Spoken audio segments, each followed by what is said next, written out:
Hello and welcome to this week's episode of the podcast. You've got Mel from me, Bella, and this week we are discussing the fact that I'm turning 25 next week and the reality of how that feels about how a quarter life crisis does feel like it's pending. But I know we said last week, kind of ironically, I feel like I have had a quarter life crisis because quitting your job and, changing your entire life in 6 months, that feels slightly quarter life crisis like. And so that is going to be the topic of this week's podcast episode because my birthday is next Tuesday. But before we get on to that, my event is this Saturday, and I really, really, really want you to come. If you haven't bought your ticket yet, tickets cost £15. I feel like I might do a little discount.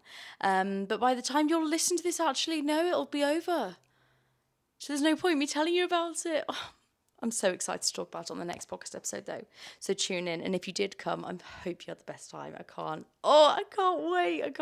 wait. But anyway, before we get on to this week's podcast topic of turning 25, and if you know someone who is having a bit of a crisis right now about the 20s, I think this episode will really be for them. So make sure you're keeping them in mind and have a think about who you could share this episode with so more people can find the podcast, because I think, it's like creating this community of people who all feel similar. And through the events and through sharing the podcast, through sharing different things, we managed to create such like a network of people.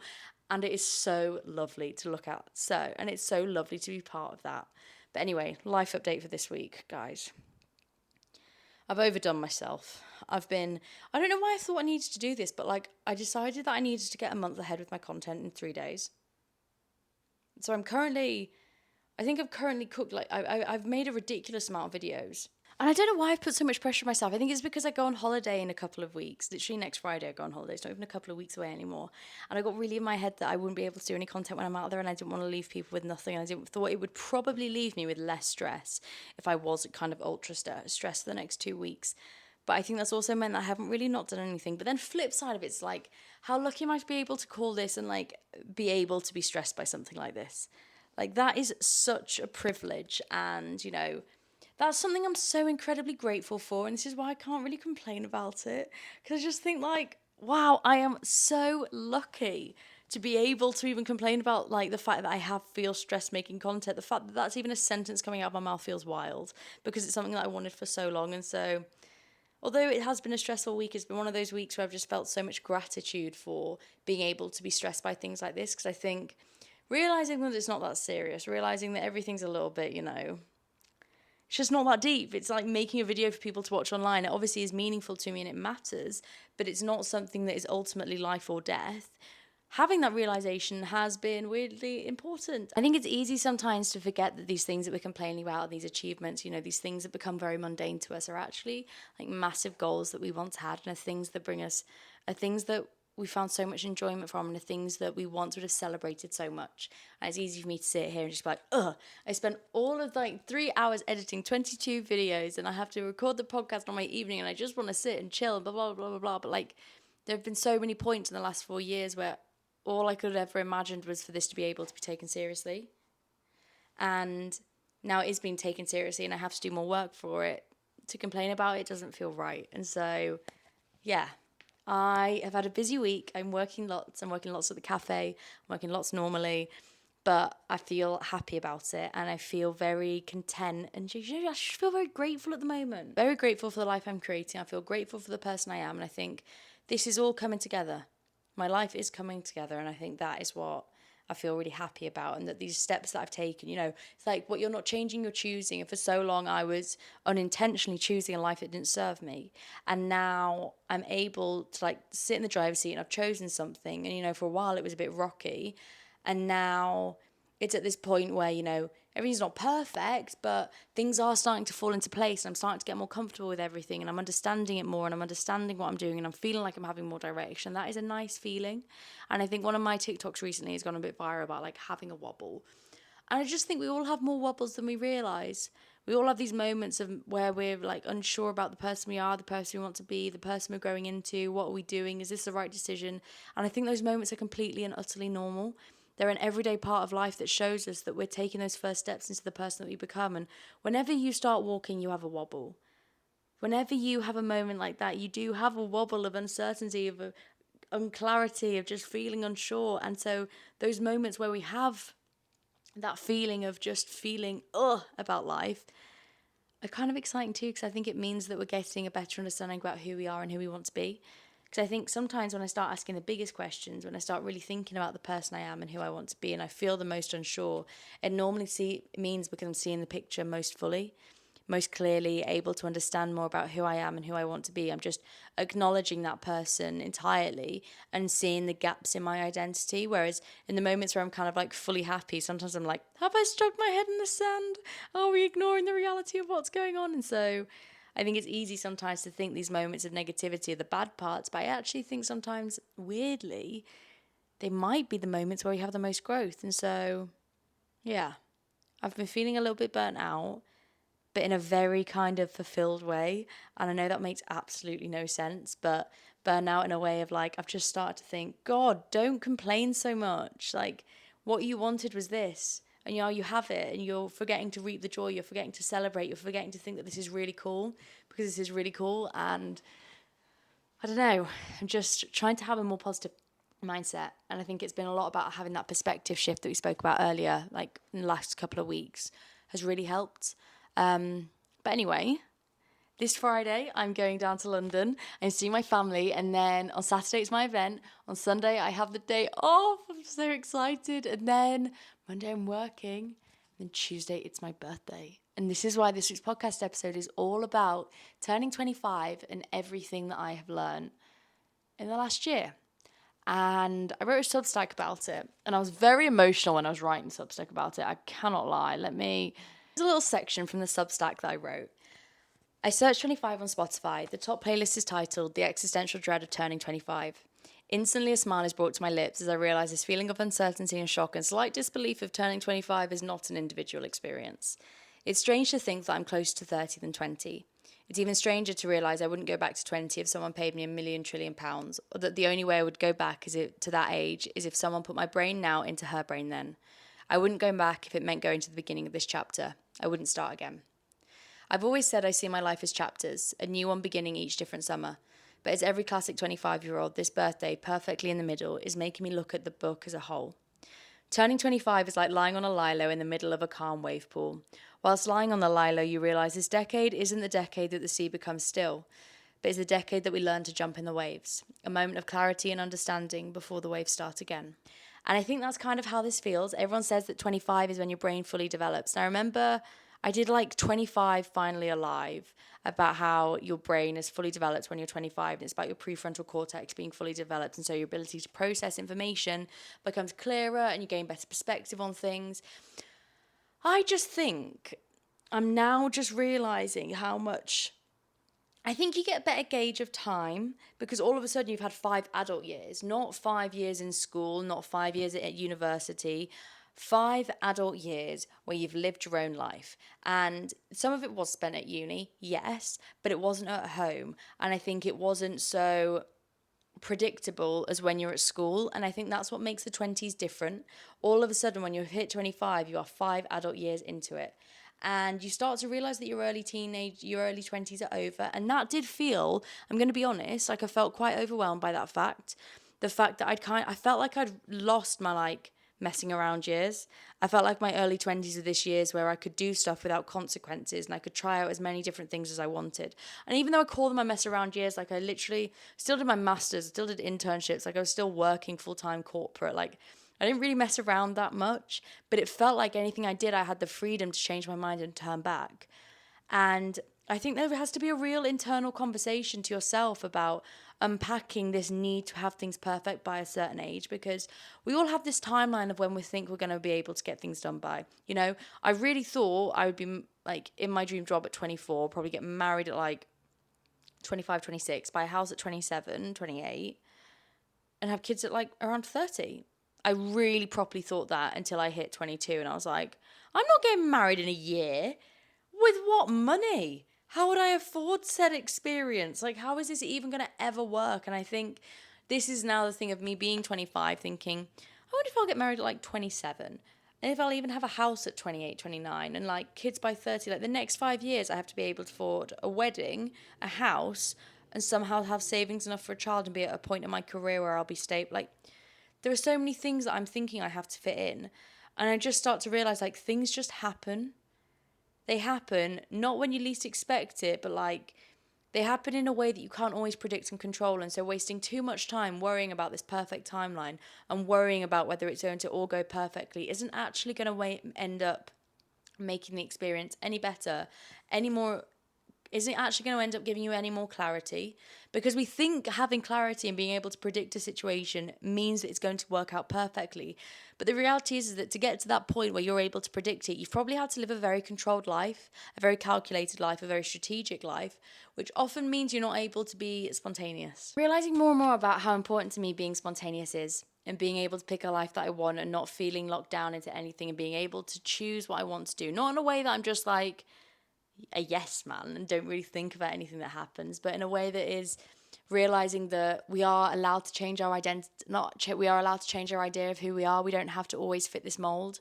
I think for so many years of my life, I thought I had to be this certain type of person. And then when that mold started not to fit anymore, I felt a lot of anxiety about it. I felt so much uncertainty about who I wanted to be. And I started to think like, well, who am I if not that? And I think it's realizing that it's not so black and white. It's not so who am I if not that. It's like your understanding of yourself changes, because you need to be able to have that flexibility and understanding in yourself and in your character that you're not always going to stay the same, and that's okay. It's actually a good thing. You don't want to be the same person. You don't want to be the same version as your 18-year-old self. That's not what you want. You want to grow as a person. You want to change as a person. You want to evolve. You want to understand yourself better. And, the experiences that you have and the people you meet are going to shape you. And they're going to change who you are. They're going to change your perspective. They're going to change your understanding of the world. And thinking that you're always going to stay the same isn't realistic. And I think to be able to have your life perfectly match your perfect life plan, you have to live a very controlled life, which kind of limits your ability to have those experiences. I'm not saying you won't, but I just don't think you're able to lean into who you could be as much. I think you have to lean in a lot to who you are and think you should be, because who you could be leaves space, and leaves a lot of space for you to kind of grow and have that wiggle room, which I actually think is really important.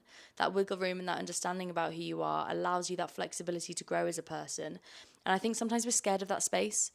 We're scared of that space to understand who we could be. We're scared to offer ourselves that space to breathe. But I think when we do have that space to breathe, and we are able to take deeper breaths, and our lung can expand that a little bit more, we're able to give ourselves more time and more moments and more clarity. And I think we end up on a path that brings us a lot more joy.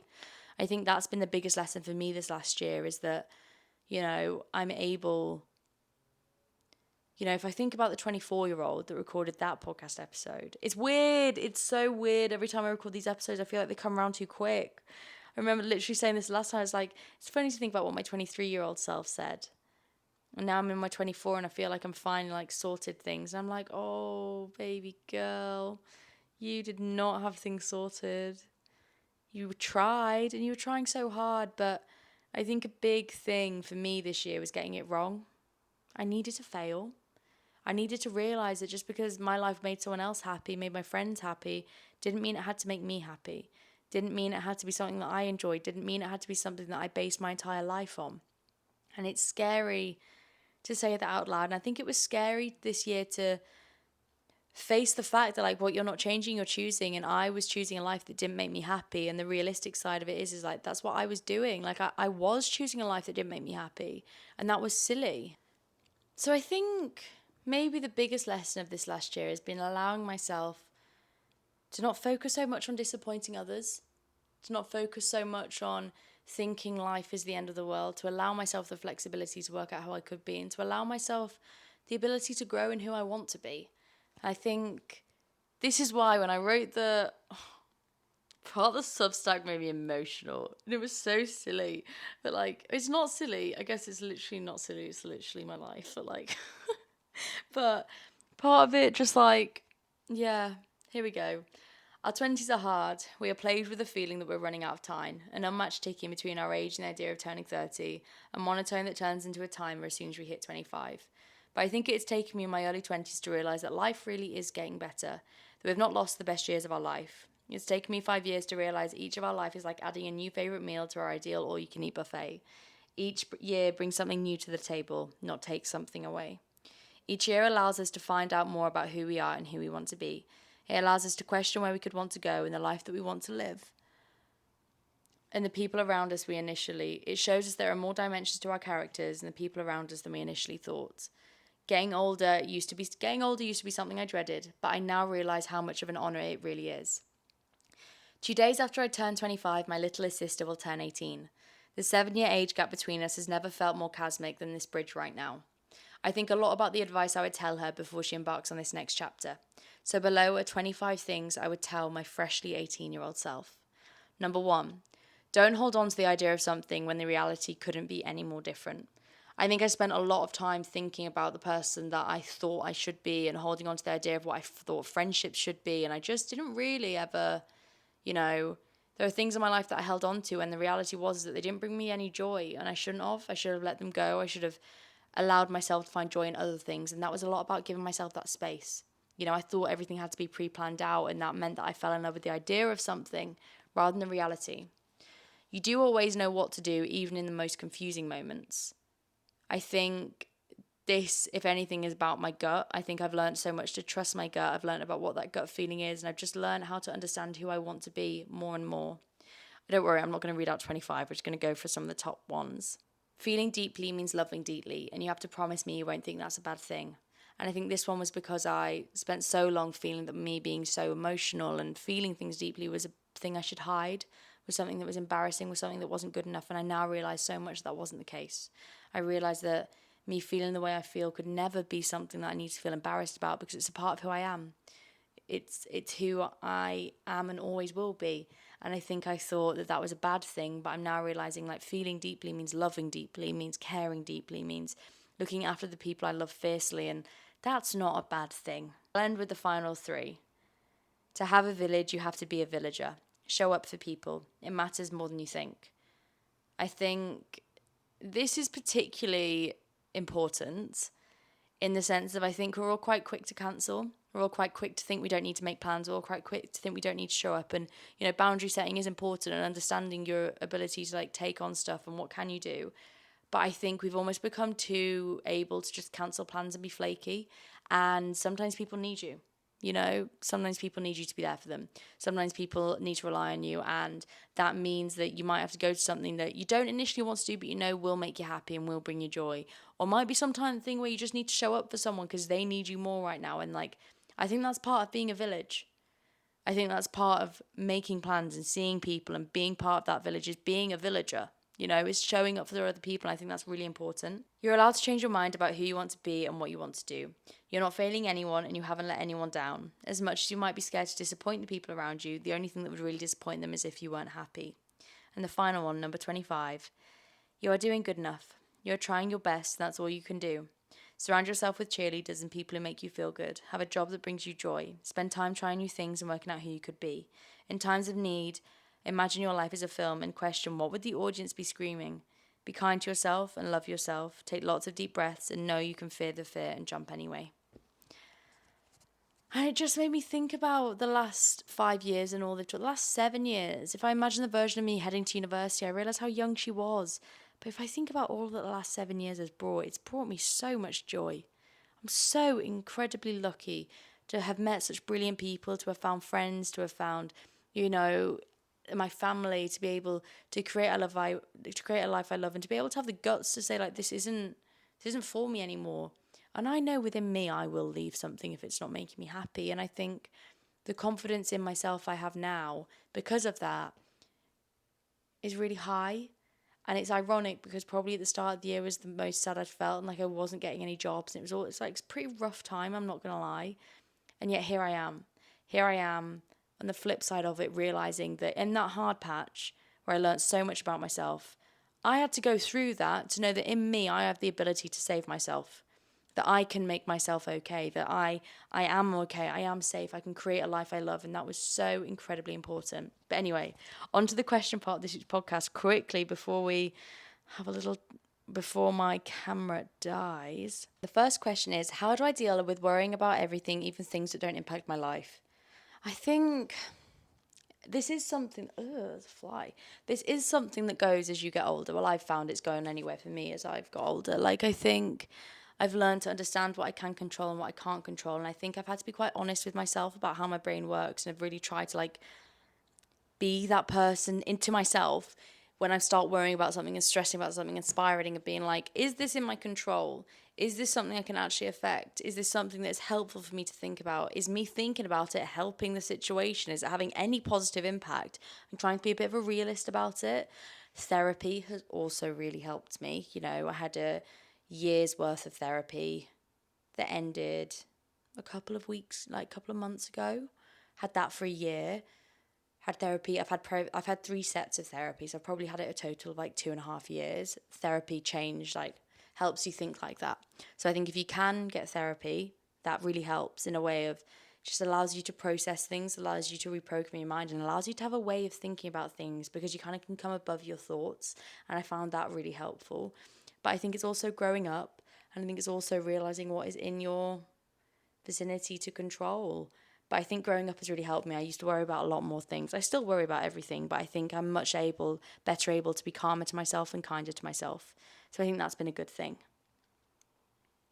Next question. What's the best experience you've had by far?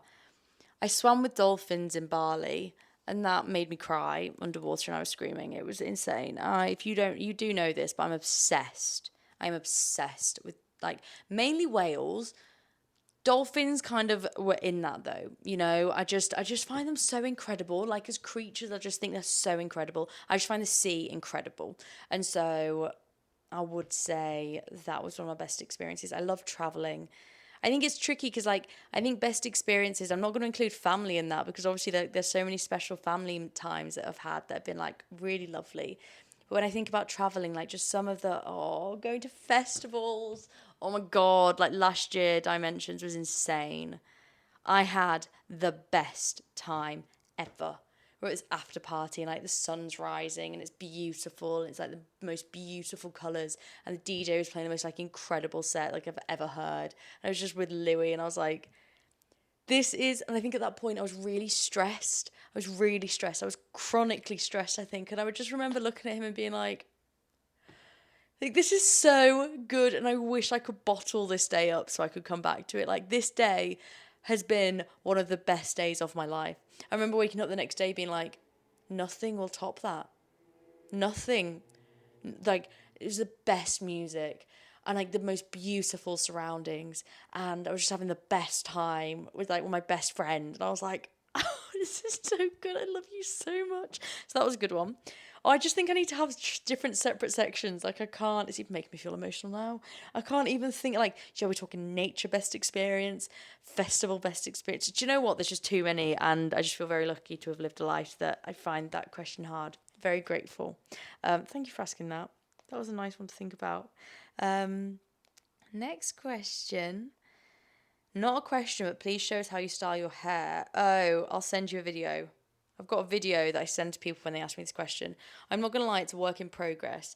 I have a hairbrush, a hot air brush, a big barrel brush, and a small barrel brush. The big barrel brush is essential. The small barrel brush is for like the little bits of the side. The small hot air brush is for like my hair on the side. The big barrel brush is how you get it down and to the side. But I think I've done that. I've had a fringe for 5 years now, so I feel pretty like, me and it, we're locked in together. We know what we're doing. Final question. Maybe too personal, but tips how you prioritize saving money whilst also living life. I don't find this too personal. I think we should all talk about money more. I think it's really helpful to be able to understand how other people finance and budget. I think for me, I have 2 bank accounts. I have a Monzo and a Santander, and I'm quite strict with budgeting. Relatively, I should be more strict. But I try and make sure, like the 50-30-20 rule. It's like 50% on rent and living, 20% on I think it's like 20% on like things for yourself, 30% on 20% on like fun, 30% on savings. So no matter how much, I always try and put a bit into my savings each month. I don't, I've realised I don't actually shop. I have shopped obviously like for things, but I'm not really a casual spender. I spend on like experiences like going out for drinks, going out for dinner, doing that. I don't really ever buy myself new things that much. I think that helps me save money. I've obviously gone from having a salary job where I was quite well paid to working hourly, and like that's definitely a change of like that's different. And so being a bit strict with my money and understanding what I really want has been a learning curve, and I think that's something that like Monzo is really helpful with. I make sure that I put my money into pots. I think my biggest tip is like when I get paid, know that I probably need about £900 for my rent and all of my bills. That's not food money, that is just rent, council tax, electricity, water, gas, phone bill, gym membership. Do I pay for anything else? Shockingly, I don't include like CapCut, Apple, Instagram, and all of those things. That's like 30 quid a month. But you know, all of those other things I include. And I think that's been knowing that I have that money put aside then helps me budget the rest of the month. So I think, to be honest, budgeting, you need to budget, and saving has been really helpful for that, and making sure that I put away the money that I have to put away, making sure that I do transfer money into my savings accounts each month, even if it's just like £100, helps me build that up to have like more of a 6 month survival emergency fund, because having that emergency fund when I quit my last job allowed me to be unemployed for 3 months. Just like no one helped me out. It was just me. It allowed that. And I think that is like that's really lucky to be able to do that. And I know I was in a lucky position having a job that allowed me to do that and being able to save that money. But I just realized all of a sudden like how important this emergency fund is. Having a 6 month emergency fund is so key. And I think that's, I don't really have one anymore. That's all spent. But I'm building it up again. And eventually in a couple of years' time, it'll be back again, and that's fine. But yeah, work out how much you need to live off for your absolute essentials. What is your rent, your bills, and everything? Put that into a separate bank account, put that away as soon as you get paid, so you know you can always pay that. Have 2 different bank accounts. Use one for your food and your spending and your daily spends, and your other one for like your savings. And try and top up each month just as much as you can. I think it's like also diversifying the ways you make money. I think that's been something that I want to talk more about. But like, I'm not really a finance person. It's not what you guys come to me for. But it's something as I get older, I'm thinking more and more about, of like diversifying your income streams so you're not reliant on one thing, so you feel freer. Something I think about quite a lot, but I currently have no diversification. Currently, we just rely on, like, I know I have the podcast stuff, but guys, that doesn't earn enough money for me to be able to use it as a thing. Like, I think the amount I earn from the podcast covers my CapCut subscription. So, that's £10 a month. It's not, we're not having a life-changing amount here. And so understanding that and thinking about that has been important. But yeah, sorry, I feel like I've rambled. Anyway, thank you for listening to this week's podcast episode. If you've enjoyed it, make sure you subscribe, make sure you follow me, and make sure you find me on Instagram at Mel from Bella. And if you came to the event, thank you so much. Honestly, it meant the world to me, and I can't wait to speak to you soon. I love you. Have a great week, and I'll see you as a newly 25-year-old. I love you. Bye. Mwah.